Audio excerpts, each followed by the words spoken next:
I'm here today with Mackenzie, who is a 2014 Jeep Cherokee SRT 8.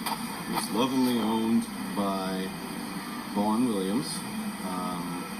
And Mackenzie has a cylinder 6 Misfire. And I wanted to go through and show you how I came to the diagnosis. She needs a camshaft.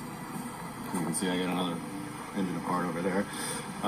She needs a camshaft, and when I originally diagnosed this, everything was in one piece.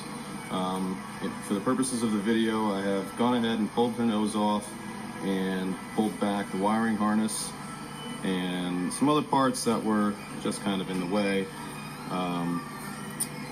So when I was originally diagnosing this car, we did the basics, swaps spark plugs around, swap ignition coils, fuel injectors, went through and made sure that the multi-displacement system was working properly, verified all the electronics associated with that, electrical work, because cylinder 6 does happen to be one of the MDS cylinders, and everything was checking out.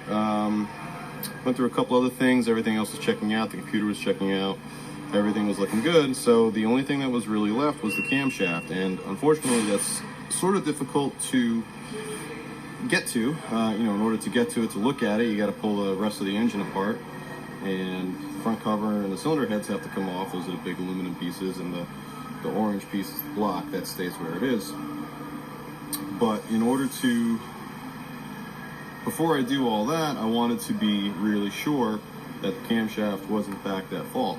So, diagnose it, set up a dial indicator on the push rods over here. So this is a cylinder 6 exhaust push rod. And basically, what I'm gonna do is turn the engine over, and as the camshaft comes up, this push rod is gonna come up to match the, the lobe on the camshaft. This will move in this direction, pushing this dial indicator in, and the gauge will match the movement.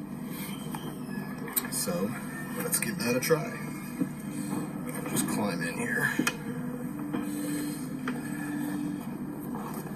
So I have the gauge set as close to 0 as I could get it, and as I just want to have the push rod in the shot also, and as I turn the engine over, you're going to see the needle move a bit, and it's moving in relation to the shaft moving up and down, or the push rod rather. Here comes the lobe. Actually, what we're seeing right now is a little, there's some sort of deflection on the shaft itself. Some sort of inconsistency. There it goes. Here comes the lobe. It goes 1, 200 thousandths, and we'll top out at about 50 thousandths or so. Not even make it up to 50 thousandths.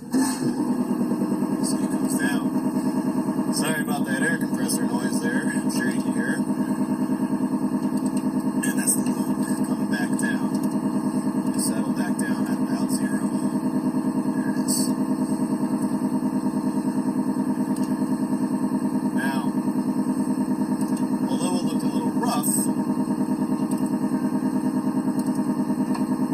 the lobe does in fact come up. The problem is, the other to about 250 thousandths of an inch. The problem is, the other exhaust lobes are around 360 thousandths. So here it comes around once more, which is significantly different. 2 and 45 thousandths, thereabouts.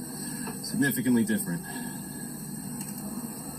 So that is proof to me that this camshaft lobe, cylinder 6 exhaust, is wiped out.